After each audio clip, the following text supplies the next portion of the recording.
ദക്ഷിണേഷ്യയിലെ വ്യോമ ആയുധ മത്സരത്തിന്റെ സത്യസന്ധമായ ഒരു വിലയിരുത്തൽ. ഇത് പറഞ്ഞിരിക്കുന്നത് ഇന്ത്യയല്ല, മറിച്ച് പാകിസ്ഥാനിലെ തന്നെ പ്രതിരോധ വിശകലന വിദഗ്ധനാണ്. അതായത് ഇന്ത്യയും പാകിസ്ഥാനും തമ്മിലുള്ള തദ്ദേശീയ നിർമ്മാണ ശേഷിയിലെ വലിയ ഒരു വിടവാണ് ഇവിടെ പാകിസ്ഥാൻ പ്രതിരോധ വിശകലന വിദഗ്ധൻ ബിലാൽ ഖാൻ അടിവരയിട്ട് പറഞ്ഞിരിക്കുന്നത്. അതായത് അദ്ദേഹം പറഞ്ഞിരിക്കുന്നത് പാകിസ്ഥാന് JF-17 ഉണ്ടായിട്ടൊന്നും ഒരു കാര്യവുമില്ല. ഇന്ത്യയുടെ റാഫേൽ ജെറ്റുകളുടെ പ്രാദേശിക നിർമ്മാണം എന്ന് പറയുന്നത്, ഈ നിർമ്മാണവുമായി ഇന്ത്യ മുന്നോട്ട് പോയാൽ പാകിസ്ഥാന്റെ വ്യോമസേനയെ സിദ്ധാന്തപരമായി ദുർബലപ്പെടുത്തുമെന്നാണ് മുന്നറിയിപ്പ് ഇപ്പോൾ നൽകിയിരിക്കുന്നത്. ഇതുമാത്രമല്ല, ഇന്ത്യയുടെ സുഖോയ് 30 MK ശ്രദ്ധേയമായ ഒരു പ്രാദേശിക വൽക്കരണമാണ് ഇപ്പോൾ നേടിയെടുത്തിരിക്കുന്നത്. ഹിന്ദുസ്ഥാൻ എയറോനോട്ടിക്സ് ലിമിറ്റഡും ബ്രഹ്മോസ് എയറോസ്പേസ് പോലുള്ള പങ്കാളികൾ ഇവരുടെ എയർഫ്രെയിമിന്റെ ഏകദേശം 80% സങ്കീർണമായ AL-31 FP എഞ്ചിന്റെ 54% ഇന്ത്യ ഇപ്പോൾ ആഭ്യന്തരമായിട്ടാണ് നിർമ്മിക്കുന്നത്. എന്നാൽ ഇതിന് വിപരീതമായി ഈ JF-17, അതായത് പാകിസ്ഥാൻ ചൈനയുമായി സഹകരിച്ച് വികസിപ്പിച്ചതും പാകിസ്ഥാൻ എയറോനോട്ടിക്കൽ കോംപ്ലക്സിൽ നിർമ്മിച്ചതുമായ പാകിസ്ഥാന്റെ JF-17 തണ്ടറിന്റെ എയർഫ്രെയിമിന്റെ പകുതിയിലധികവും പ്രാദേശികമായി കൂട്ടിച്ചേർക്കപ്പെട്ടവയാണ്. പക്ഷെ പ്രധാനമായും ഇറക്കുമതി ചെയ്ത അസംസ്കൃത വസ്തുക്കളിൽ നിന്നാണ് ഇത് യഥാർത്ഥ വ്യാവസായിക ആഴം പരിമിതപ്പെടുത്തുകയാണ് ചെയ്യുന്നത്. ഈ അടിസ്ഥാന വ്യത്യാസം, അതായത് ഇത് തമ്മിലുള്ള ഒരു വ്യത്യാസം എന്ന് പറയുന്നത് ഇന്ത്യക്ക് സ്കെയിലിൽ പ്ലാറ്റ്ഫോമുകൾ നിർമ്മിക്കാനും ഏവിയോണിക്സിന്റെയും ആയുധങ്ങളുടെയും സംയോജനം നിയന്ത്രിക്കാനും ദീർഘകാല നിലനിൽപ്പ് ചെലവുകൾ കുറയ്ക്കാനും പ്രാപ്തമാക്കുന്നുണ്ട്. അതേസമയം പാകിസ്ഥാനെ സംബന്ധിച്ചിടത്തോളം ഇതെല്ലാം അസാധ്യമാണ്. 260-ലധികം സുഖോയ് 30 MKകൾ നട്ടെല്ലായി പ്രവർത്തിക്കുന്ന ഇന്ത്യൻ വ്യോമസേനയ്ക്ക് കാര്യക്ഷമമായ ലോജിസ്റ്റിക്സ്, വേഗത്തിലുള്ള നവീകരണം, അതേപോലെ തന്നെ സ്പെയറുകൾ, അറ്റകുറ്റപ്പണികളും സ്കെയിൽ സമ്പദ് വ്യവസ്ഥ വികസിച്ചുകൊണ്ടിരിക്കുകയാണ്.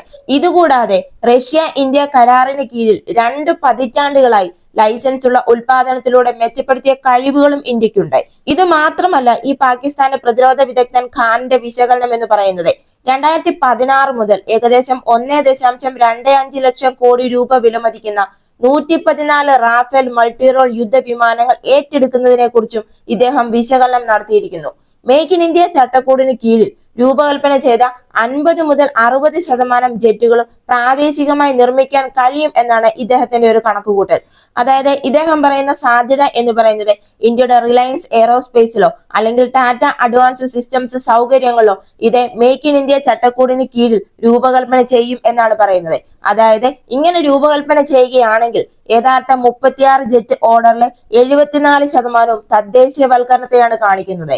ഇത് ഇന്ത്യൻ വ്യോമസേനയുടെ ഉയർന്ന നിലവാരമുള്ള വിമാനങ്ങളുടെ എണ്ണം ഏകദേശം 200 റാഫേലായി ഉയർത്തുക മാത്രമല്ല, തേജസ് മാർക്ക് 2 പോലുള്ള പ്രോഗ്രാമുകളിലേക്ക് നേട്ടങ്ങൾ പകരുകയും ചെയ്യും. അതേപോലെ തന്നെ സ്വയം സുസ്ഥിരമായ ഒരു ആവാസ വ്യവസ്ഥയെ വളർത്തിയെടുക്കാൻ ഇന്ത്യക്ക് സാധിക്കുകയും ചെയ്യും. നൂറുകണക്കിന് വിമാനങ്ങൾ ആസൂത്രണം ചെയ്യാനുള്ള ഇന്ത്യയുടെ കഴിവിനെ പിന്തുണയ്ക്കുന്നത് ഇതായിരിക്കും.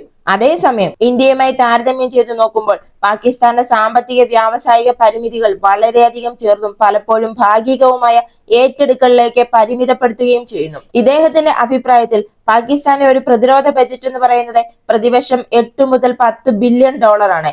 അതായത് ഇത് പാകിസ്ഥാന്റെ വ്യോമസേനയെ ഏകദേശം 150 JF-17 വിമാനങ്ങളായി പരിമിതപ്പെടുത്തുന്നു. ഇതുകൂടാതെ ഇപ്പോൾ പാകിസ്ഥാനുള്ളത് F-16ഉം അതേപോലെ തന്നെ മിറാജ് 3ഉം അല്ലെങ്കിൽ 5ഉമാണ്. PIF-ൽ ഇത് ചെലുത്തുന്ന പ്രത്യാഘാതങ്ങൾ വളരെ വലുതാണെന്നാണ് ഇപ്പോൾ ഖാൻ മുന്നറിയിപ്പ് നൽകിയിരിക്കുന്നത്. റാഫേൽ മുന്നേറ്റത്തെ വെറും ഒരു സംഖ്യാ ഗെയിമായിട്ടല്ല, മറിച്ചൊരു വ്യവസ്ഥാപരമായി വെല്ലുവിളിയായിട്ടാണ് ഇദ്ദേഹം ഇപ്പോൾ ചിത്രീകരിച്ചിരിക്കുന്നത്. അതായത് പാകിസ്ഥാന്റെ ഈ പ്രതിരോധ വിശകലന വിദഗ്ധൻ ഇപ്പോൾ തുറന്നു പറഞ്ഞിരിക്കുന്നത് റാഫേലും അതേപോലെ തന്നെ ഇന്ത്യയുടെ നവീകരിച്ച സുഖോ 30 MKകൾ, തദ്ദേശീയമായി ഇന്ത്യ ഇപ്പോൾ നിർമ്മിക്കുന്ന തേജസ് യുദ്ധവിമാനങ്ങൾ എന്നിവയുടെ ഒരു വലിയ നെറ്റ്വർക്ക് IAF പൈലറ്റ് പരിശീലനത്തിലും തന്ത്രങ്ങളിലും PIF-ന്റെ പരമ്പരാഗത മികവുകളെ ഇല്ലാതാക്കും എന്നാണ്. ചൈനയുടെ ഈ J-35 പോലുള്ള സ്റ്റെൽത്ത് ജെറ്റ് പിന്തുടരുന്നത് പോലുള്ള പ്ലാറ്റ്ഫോമുകൾ പൊരുത്തപ്പെടുത്തുന്നതിന് പകരം പാകിസ്ഥാൻ അസമമായ ഉപകരണങ്ങളിലേക്ക് തിരിയണം എന്നാണ് ഇദ്ദേഹം ഇപ്പോൾ മുന്നറിയിപ്പ് നൽകിയിരിക്കുന്നത്. AESA റഡാറുകളും PL-15 മിസൈലുകളും ഉപയോഗിച്ച് JF-17 ബ്ലോക്ക് 3 ഉൽപാദനം സ്കെയിൽ ചെയ്യുക, അതേപോലെ തന്നെ HQ-9 പോലുള്ള സ്കെയിലബിൾ SAM സിസ്റ്റങ്ങൾ ഉൾപ്പെടുത്തുക, UCAVകൾ നിക്ഷേപിക്കുക, ധാരാളം വെടിയുണ്ടകൾ നിർമ്മിച്ച് സൂക്ഷിക്കുക, അതേപോലെ തന്നെ സ്റ്റാൻഡ് ഓഫ് ആയുധങ്ങൾ ഉപയോഗിക്കുക എന്നിവ ഉപയോഗിച്ച് നുഴഞ്ഞുകയറ്റങ്ങൾക്കെതിരെ പ്രതിരോധിക്കുക എന്നാണ് ഇദ്ദേഹം ഇപ്പോൾ പറയുന്നത്. എന്തായാലും ഇന്ത്യയുടെ പ്രതിരോധ നിർമ്മാണ വ്യവസായ മേഖല എത്രത്തോളം വളരുന്നുണ്ട് എന്നത് ശത്രു രാജ്യങ്ങളെ പോലും ഇപ്പോൾ അത്ഭുതപ്പെടുത്തിയിരിക്കുകയാണ്. അതേപോലെ തന്നെ നമ്മുടെ ഈ ദക്ഷിണേന്ത്യൻ സംസ്ഥാനമായ തമിഴ്നാട്ടിലെ തൂത്തുക്കുടി ജില്ല എന്ന് പറയുന്നത് ഇന്ത്യൻ സർക്കാരിന്റെ മറ്റൊരു നിർമ്മാണ കേന്ദ്രമായി മാറാൻ പോവുകയാണ്. ഈ തൂത്തുക്കുടി ജില്ലയിൽ ഇപ്പോൾ ഇന്ത്യൻ സർക്കാരിന്റെ കപ്പൽ നിർമ്മാണ കേന്ദ്രത്തിന് നാവിക യുദ്ധ കപ്പലുകളോ ചരക്ക് കപ്പലുകളോ നിർമ്മിക്കാൻ കഴിയുമെന്നാണ് രാജ്യത്തെ തുറമുഖ ഷിപ്പിംഗ് ജലഗതാഗത മന്ത്രി സർബാനന്ദ സോനോവാൾ ഇപ്പോൾ പറഞ്ഞിരിക്കുന്നത്. ഏകദേശം 2 ദശലക്ഷം ബാരൽ അസംസ്കൃത എണ്ണ വഹിക്കാൻ കഴിയുന്ന കപ്പലുകളായ വെരി ലാർജ് ക്രൂഡ് കാരിയറുകൾ നിർമ്മിക്കാൻ കപ്പൽ നിർമ്മാണ കേന്ദ്രത്തിന് കഴിയുമെന്നത് ഇദ്ദേഹം ഇപ്പോൾ വിശദീകരിച്ചിരിക്കുകയാണ്. ഈ അടുത്തിടെയാണ് ഇന്ത്യൻ സർക്കാർ തമിഴ്നാട് സർക്കാരുമായി ഒരു ധാരണാപത്രത്തിൽ ഒപ്പുവെച്ചത്. അതായത് തമിഴ്നാട്ടിലെ തൂത്തുക്കുടിയിൽ ഒരു കപ്പൽ നിർമ്മാണ കേന്ദ്രം സ്ഥാപിക്കുന്നതിനായി 30,000 കോടി രൂപ നിക്ഷേപിക്കുന്നതിനായി പ്രതിരോധ സ്ഥാപനങ്ങളെ കൊച്ചിൻ ഷിപ്പ്യാർഡ് ലിമിറ്റഡും മസഗോൺ ഡോക്ക് ഷിപ്പ് ബിൽഡേഴ്സ് ലിമിറ്റഡും തമിഴ്നാട് സർക്കാരുമായി ഒരു ധാരണാപത്രത്തിൽ ഒപ്പുവെച്ചതായി അടുത്തിടെ ഇന്ത്യൻ സർക്കാർ പ്രഖ്യാപിച്ചിരുന്നു. നമ്മുടെ കൊച്ചിൻ ഷിപ്പ്യാർഡ് ലിമിറ്റഡിനെ പറ്റിയും മസഗോൺ ഡോക്ക് ഷിപ്പ് ബിൽഡേഴ്സ് ലിമിറ്റഡിനെ പറ്റിയും പ്രത്യേകം എടുത്തു പറയേണ്ട കാര്യമില്ല. 2022 മുതൽ ഇന്ത്യൻ നാവികസേനയിൽ സേവനമനുഷ്ഠിക്കുന്ന ഇന്ത്യയിലെ ആദ്യത്തെ തദ്ദേശീയ വിമാനവാഹിനി കപ്പലായ INS വിക്രാന്തിന്റെ നിർമ്മാതാവാണ് കൊച്ചിൻ ഷിപ്പ്യാർഡ് ലിമിറ്റഡ്. അതേപോലെ തന്നെ വിദേശ സർക്കാരുകൾക്കും സ്വകാര്യ സ്ഥാപനങ്ങൾക്കുമായി വിവിധ തരം വാണിജ്യ കപ്പലുകളും ടഗുകളും ഇവർ നിർമ്മിക്കുന്നുമുണ്ട്. ഇന്ത്യൻ നാവികസേനയിൽ സേവനമനുഷ്ഠിക്കുന്ന ഫ്രഞ്ച് വംശജരായ സ്കോർപിയൻ ഡീസൽ ഇലക്ട്രിക് സ്റ്റെൽത്ത് അന്തർവാഹിനി ലൈസൻസിന് കീഴിൽ നിർമ്മിക്കുന്നത് Mazagon dock ship builders limited ആണ്. ഇതുകൂടാതെ കൊൽക്കത്ത ക്ലാസ്, വിശാഖപട്ടണം ക്ലാസ് എന്നിവയുൾപ്പെടെ ഇന്ത്യയുടെ മുൻനിര ഡിസ്ട്രോയർ യുദ്ധ കപ്പലുകളും ഇവർ നിർമ്മിച്ചിട്ടുണ്ട്. ഇതേപോലെ തന്നെ ഇപ്പോൾ തമിഴ്നാട്ടിലെ ഈ തൂത്തുക്കുടി ജില്ലയിൽ സ്ഥാപിക്കാൻ പോകുന്ന ഇന്ത്യൻ സർക്കാരിന്റെ കപ്പൽ നിർമ്മാണ കേന്ദ്രം എന്ന് പറയുന്നതും രാജ്യത്തിന് ഒരു വലിയ മുതൽക്കൂട്ട് തന്നെയായിരിക്കും. ഇന്ന് നമ്മുടെ 9 തുറമുഖങ്ങൾ ലോകത്തിലെ തന്നെ ഏറ്റവും മികച്ച 100 തുറമുഖങ്ങൾ ഇടം നേടിയിട്ടുണ്ട്. അതേപോലെ തന്നെ മഹാരാഷ്ട്രയിലെ മുംബൈക്ക് വടക്കുള്ള വാധവനിൽ ലോകത്തിലെ ഏറ്റവും വലിയ കണ്ടെയ്നർ തുറമുഖങ്ങളിലൊന്നാണ് ഇന്ത്യ നിർമ്മിക്കുന്നത്.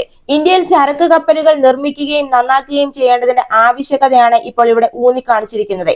കയറ്റുമതി ഇറക്കുമതി ചരക്കിന്റെ ഏകദേശം 5% മാത്രമേ ഇന്ത്യൻ ഉടമസ്ഥതയിലുള്ളതോ അല്ലെങ്കിൽ ഇന്ത്യൻ പതാകയുള്ളതോ ആയ കപ്പലുകളിലൂടെ കൊണ്ടുപോകുന്നുള്ളൂ. ബാക്കിയുള്ള കയറ്റുമതി ഇറക്കുമതി ചരക്കിനു വേണ്ടി ഇന്ത്യ ആശ്രയിക്കുന്നത് വിദേശ ചരക്ക് സേവന ദാതാക്കളെയാണ്. ഇവർക്ക് വേണ്ടി പ്രതിവർഷം 6 ലക്ഷം കോടി രൂപയാണ് ഇന്ത്യ നൽകുന്നത്. ഇപ്പോൾ ഇന്ത്യക്ക് വേണ്ടി സമുദ്ര മേഖലയിലെ നിക്ഷേപം 80 ലക്ഷം കോടി രൂപയായി ഉയർത്തിക്കൊണ്ടിരിക്കുകയാണ്. അതേപോലെ തന്നെ ഇപ്പോൾ വിശാഖപട്ടണത്തും ഏകദേശം 305 കോടി രൂപയുടെ ഇന്ത്യ ഷിപ്പ് ടെക്നോളജി സെന്ററും ഉദ്ഘാടനം ചെയ്തു കഴിഞ്ഞു. ഇന്ത്യൻ കപ്പൽ നിർമ്മാണ മേഖലയുടെ കഴിവുകളുടെ മൊത്തത്തിലുള്ള വികസനത്തിനും ഇതൊരു കാരണമായിരിക്കും. പൊതുസൗകര്യങ്ങൾ ലഭ്യമാക്കുക, ഭാവിയിലെ ഉദ്യോഗസ്ഥരുടെ വൈദഗ്ധ്യം വർദ്ധിപ്പിക്കുക, കപ്പൽ രൂപകൽപ്പന, ഗവേഷണ വികസനം, എഞ്ചിനീയറിംഗ് കഴിവുകൾ എന്നിവയ്ക്കായി ഒരു ആവാസ വ്യവസ്ഥ നൽകുന്നതിലൂടെ ഇന്ത്യൻ കപ്പൽ നിർമ്മാണ വ്യവസായത്തിന് ഒരു പൊതുവേദി നൽകുകയാണ് ഇന്ത്യയുടെ ലക്ഷ്യം. കൊച്ചിൻ ഷിപ്പ്യാർഡ് ലിമിറ്റഡും മസഗോൺ ഡോക്ക് ഷിപ്പ് ബിൽഡേഴ്സ് ലിമിറ്റഡും പോലെ തന്നെ തമിഴ്നാട്ടിലെ തൂത്തുക്കുടിയിലെ ഈ കപ്പൽ നിർമ്മാണ കേന്ദ്രവും ഇനി ഇന്ത്യക്ക് ഒരു അസറ്റായി മാറും. ഇതുപോലെയുള്ള പ്രതിരോധ വാർത്തകൾക്ക് വേണ്ടി മറക്കാതെ തന്നെ ഈ ചാനൽ ഒന്ന് സബ്സ്ക്രൈബ് ചെയ്യുക. ഈ വീഡിയോ ഇഷ്ടമായെങ്കിൽ ഒരു ലൈക്ക് തരിക. മറ്റൊരു വീഡിയോയുമായി വീണ്ടും കാണാം.